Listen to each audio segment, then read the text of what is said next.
마지막 주 예배 드릴 때 우리가 가을이 가까이 오고 있구나라는 직감을 하면서 그래도 10월 추수의 계절 단풍 한 번쯤 밝은 모습으로 가야 되는데 라는 아쉬움이 있을 수가 있을 텐데, 이 가을 우리가 후회 없이 시간 나름 계획해서 좋은 시간들 되기를 바라면서 오늘 말씀 가운데 보습을 쳐서 칼을 이라는 제목으로 함께 은혜를 나누고자 합니다.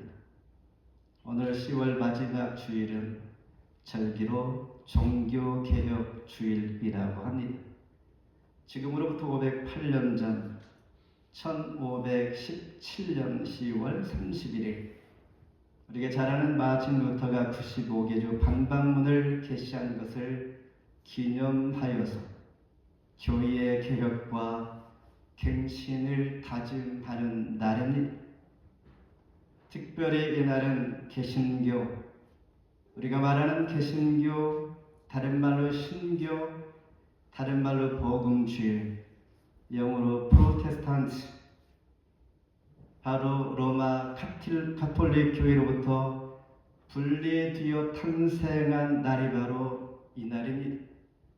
저희들이 소속한 개신교, 이때부터 시작이 된 것이죠. 당시에 잘못된 가르침들이 있었습니다. 죄를 용서받기 위해서는 면지부가 필요하다라고 했습니다. 그리고 성경보다 교황의 말의 권위가 더 컸었습니다. 그리고 예수 그리스도보다 성모 마리아가 중보자라고 이렇게 믿었던 때였습니다. 당시 그럴 수밖에 없었던 것은 우리가 가지고 있는 이 성경이 모두가 라틴어로 되어 있기 때문에 보통 사람들은 읽을 수도 없었습니다. 성경도 없거니와 단지 교황이 하는 말만 들을 수밖에 없었던 시대였습니다. 이렇게 잘못된 가르침을 바로 잡기 위해서 루터는 95개조의 개혁안이 그 손에 있었고, 그리고 진리를 체계적으로 잘 정리한 칼빈의 기독교 강요가 있었던 것입니다. 이를 통하여 오직 성경으로 돌아갑시다. 오직 하나님의 은혜요 믿음이요 오직 메시아 예수 그리스도이십니다. 오직 하나님의 영광입니다. 이를 생각하면서 오늘 보습을 쳐서 칼을 만들라 하신 하나님의 말씀을 생각하며 회복하게 하시는 하나님을 만날 수 있기를 축복합니다. 먼저 승리케 하시는 하나님이십니다. 12절 우리 한 목소리로 함께 봉독합니다. 시작. 민족들은 일어나서 여호사밧 골짜기로 올라올지어다. 내가 거기에 앉아서 사면의 민족들을 다 심판하리로다. 요엘서 오늘 본문 여러분이 몇 번이나 들어보셨습니다. 아마도 특별한 인상적인 부분이 없기에 별로 접할 기회가 없지 않았을까 생각이 듭니다.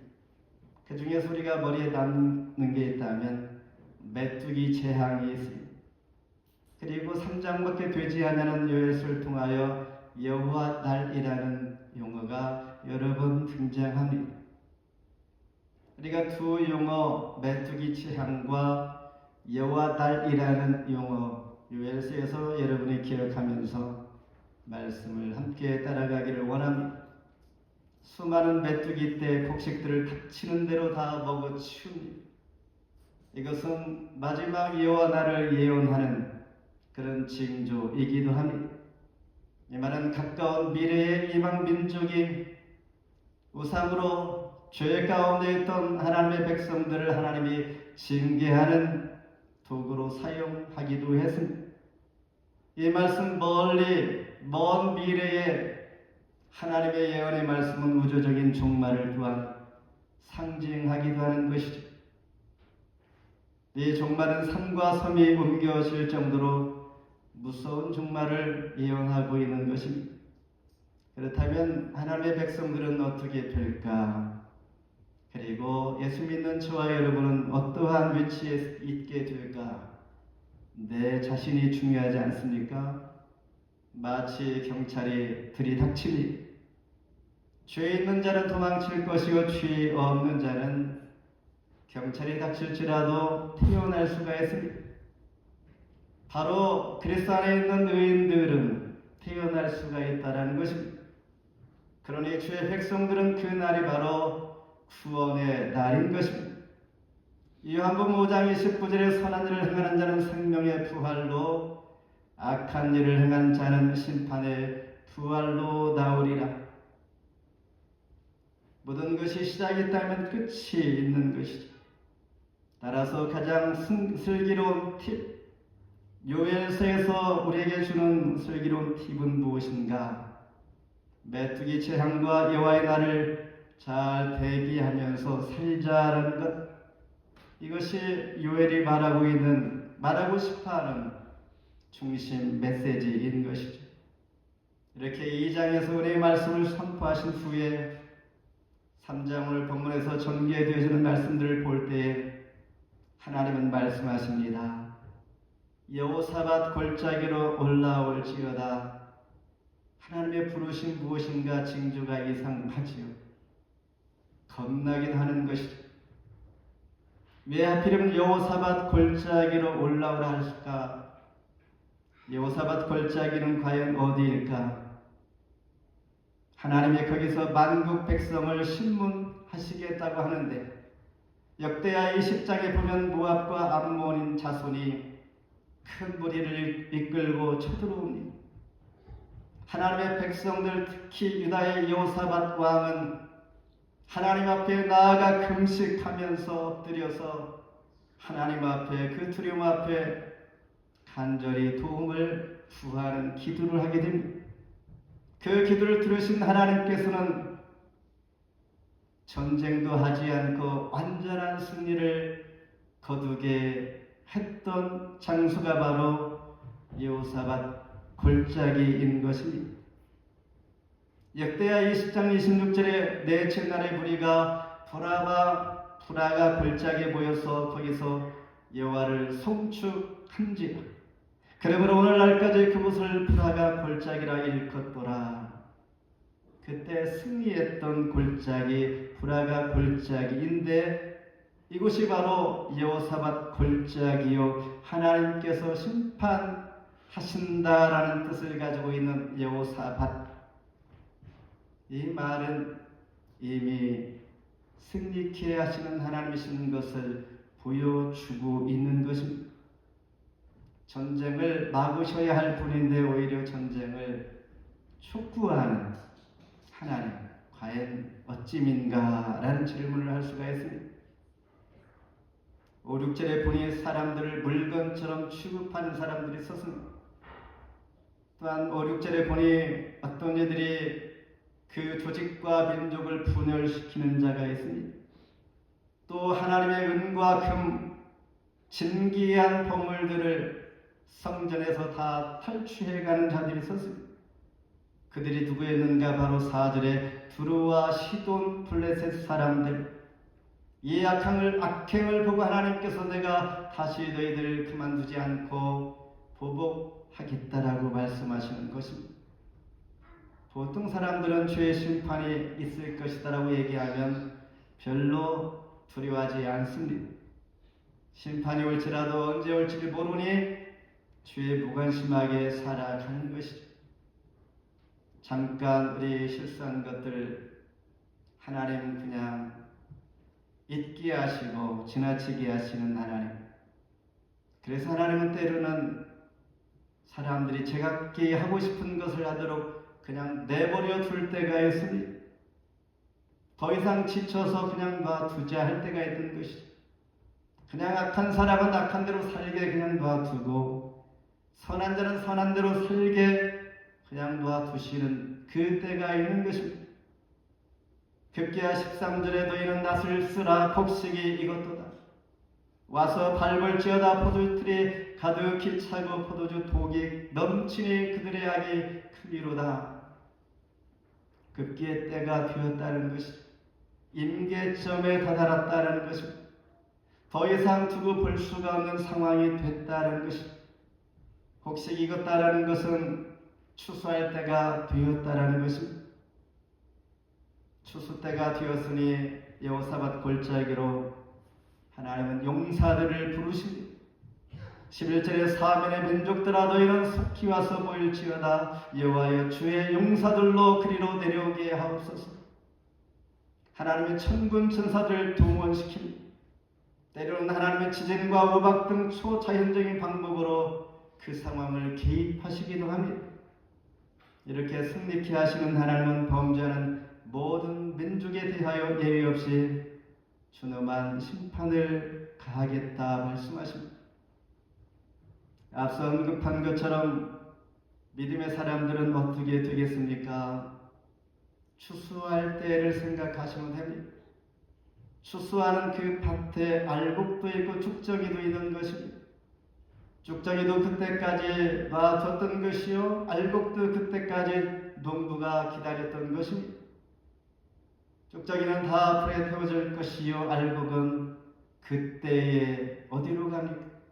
농부가 좋은 안전한 곳간으로 다 차곡차곡 드리게 되는 것입니다.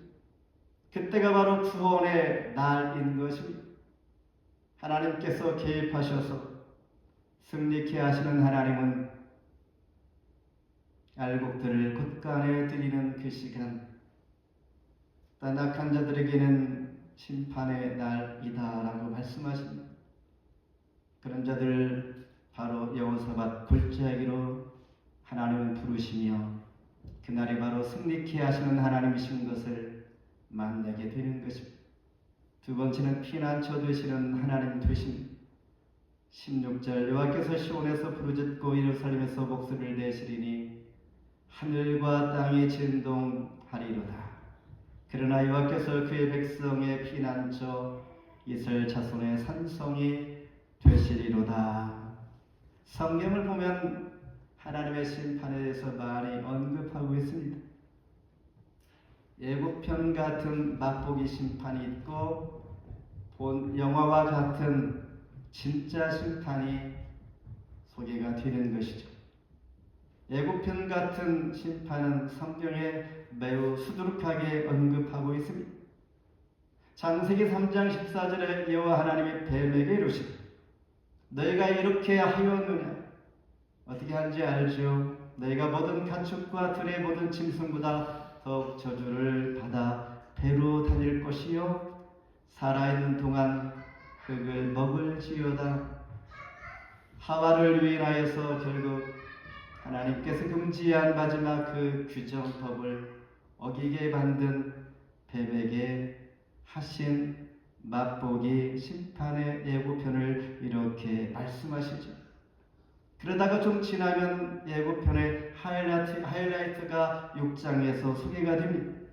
창세기 6장의 인간의 죄악이 세상에 가득한 결과로 노아의 홍수 심판을 피할 수 없게 됩니다. 그러나 진짜 영화 같은 심판은 따로 있는 것입니다. 요한계시록 20장 12절에 또 내가 보니 죽은 자들이 큰 자나 작은 자나 그 보좌 앞에 서 있는데 책들도 펴있고 또 다른 책이 펴졌으니 이것이 곧 생명책이라. 죽은 자들이 자기 행위를 따라 죄의 책들에 기록된 대로 심판을 받으니 이것이 진짜 있을 영화 같은 심판을 예고하고 있는 것입니다. 성경에 셀 수 없이 많은 곳에서 심판을 예고하지만은 반드시 이루어질 것을 말씀하고 있는 것입니다. 그날은 내일처럼 당장 임하는 것 같은데 그렇지는 않고 예상치 못한 날에 갑작스럽게 임할 것이다 라고 말씀하고 있습니다. 우리가 살아가면서 모든 사건들이 그렇지 않습니까? 예상치 않은 전혀 생각지 않은 그 순간들에 그때의 일들이 일어나게 되는 것이죠. 내가 예상치 못했던, 생각지 못했던 이런 일이 어찌 나에게 라고 할 때가 참 많이 있습니다. 이렇게 하나님의 예고된 일들도 반드시 이루어질 것인데 갑작스럽게 일어난다는 것입니다. 15절에 보니 해와 달과 별들이 빛을 잃고 캄캄해집니다. 그러나 의인들에게는 다시 강조하지만은 16절 말씀처럼 하나님이 우리의 피난처가 되십니다. 다윗은 시를 통하여 이렇게 말씀합니다. 시편 18편 1절에 나의 신이신 여호와여 내가 주를 사랑하나이다. 이 시를 쓴 다윗 그때 상황은 이렇습니다. 사울 왕을 비롯하여 수많은 자들이 다윗을 공격해 옵니다.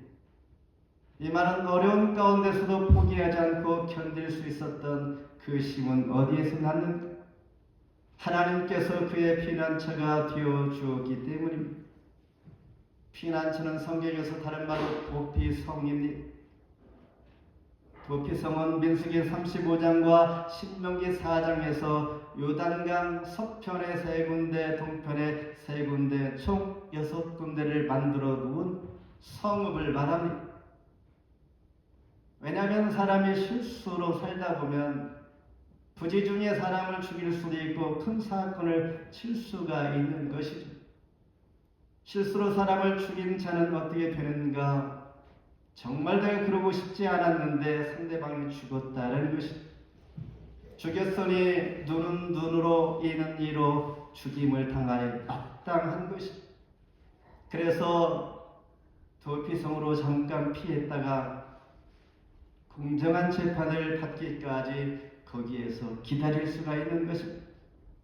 도피성에 들어가면 절대 그 누구도 피해를 주지 않습니다. 내가 보호를 받을 수 있는 것입니다. 그런데 그곳은 타국인도 그곳을 이용할 수 있다는 것입니다. 그런데 유일하게 그곳을 빠져나와 고향으로 돌아갈 수 있는 유일한 방법이 하나가 있습니다. 살인을 했을지라도 고향에 갈 수 있는 개인은 기다리는 동안에 대제사장이 사망하게 죽게 되어지면 모든 죄들이 자유함을 얻고 고향으로 돌아갈 수 있게 되는 것입니다. 진정한 인간의 피난처는 과연 어디인가? 대제사장은 상징적으로 예수님을 의미합니다. 예수님의 3직의 제사장, 사도, 왕, 예수님은 저와 여러분의 대제사장이 되시는 것이죠. 십자가 죽음을 통하여서 마치 우리가 실수로 살인한 자와 같은 그 죄인이 유일하게 살 수 있는 고향으로 돌아갈 수 있는 방법이 바로 예수님께서 대제사장 되시는데 나를 위하여 십자가 돌아가셨기 때문에 예수님 때문에 자유함을 얻게 되었다라는 것입니다. 하나님께 나아갈 수 있는 저와 여러분, 예배하는 교회, 기도할 수 있는 교회의 처소, 기도할 때 응답해 주신 교회, 하나님을 만날 수 있는 이곳이 바로 피난처여 도피성이 되는 것입니다. 한 주 동안 우리가 피곤하게 애썼던 모든 시간들 하나님 앞에 나와 하나님을 만날 수 있는 유일한 이 시간, 영적으로 진정한 쉼을 얻기에 충분한 이 시간 되기를 바랍니다. 마지막으로 거룩히 하시는 하나님이십니다. 17절 우리 한 목소리로 봉독합니다. 시작. 그런즉 너희가 나는 내 성산 시온에 사는 너희 하나님 여호와인 줄 알 것이다. 예루살렘이 거룩하리니 다시는 이방 사람이 그 가운데로 통행하지 못하리로다. 이 여령시의 책의 소설로 떠나는 영성순례란 책에서 그는 묻습니다. 나는 뉴턴에게 묻고 싶습니다. 사과가 떨어지는 것을 보고 당신은 우주의 중력을 설명하려고 했습니다. 하지만 사과가 그 나무 높은 곳에 매달려 있는 생명의 심에 대해서는 아무런 설명도 하지 못하는군요.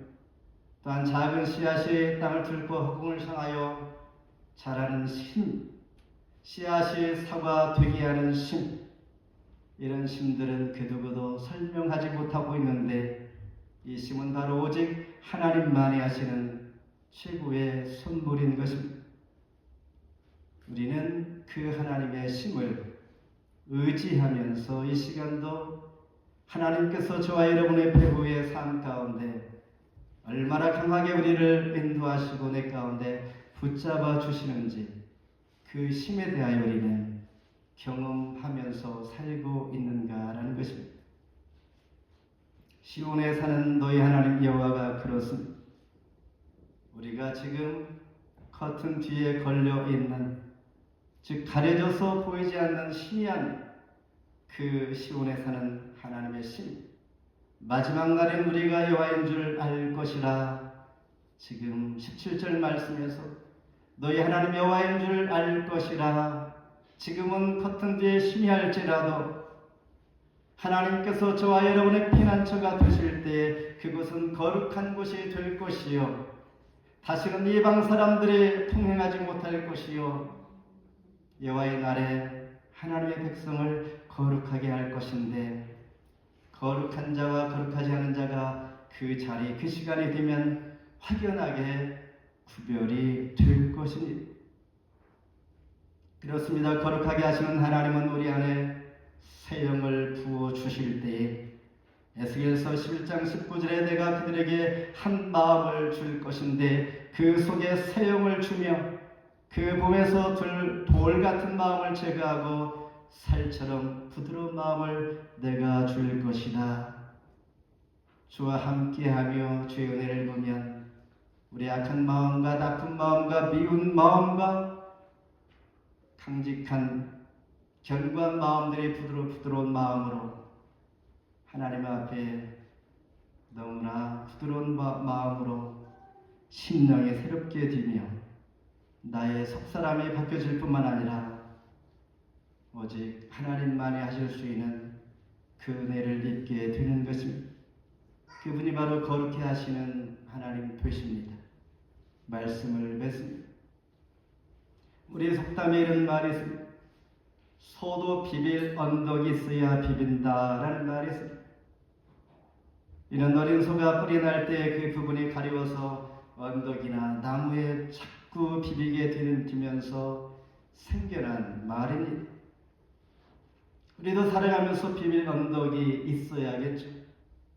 모든 열방이 보습을 쳐서 칼을 만들어 전쟁을 준비한다 할지라도 그들이 하나님을 이길 수 있을까요? 그렇지 않습니다. 절대 이길 수 없는 것이죠. 하나님은 이방 군대를 물리치신 여호사밧 골짜기로 다시 한번 모이라 합니다. 여호사밧, 하나님은 승리가 되십니다. 이미 승리를 약속하고 모이라 하신 하나님, 그곳에서 하나님과 하나님 사람들을 대적했던 모든 열국을 마지막 때에 심판하시겠다 말씀하시는 것이죠.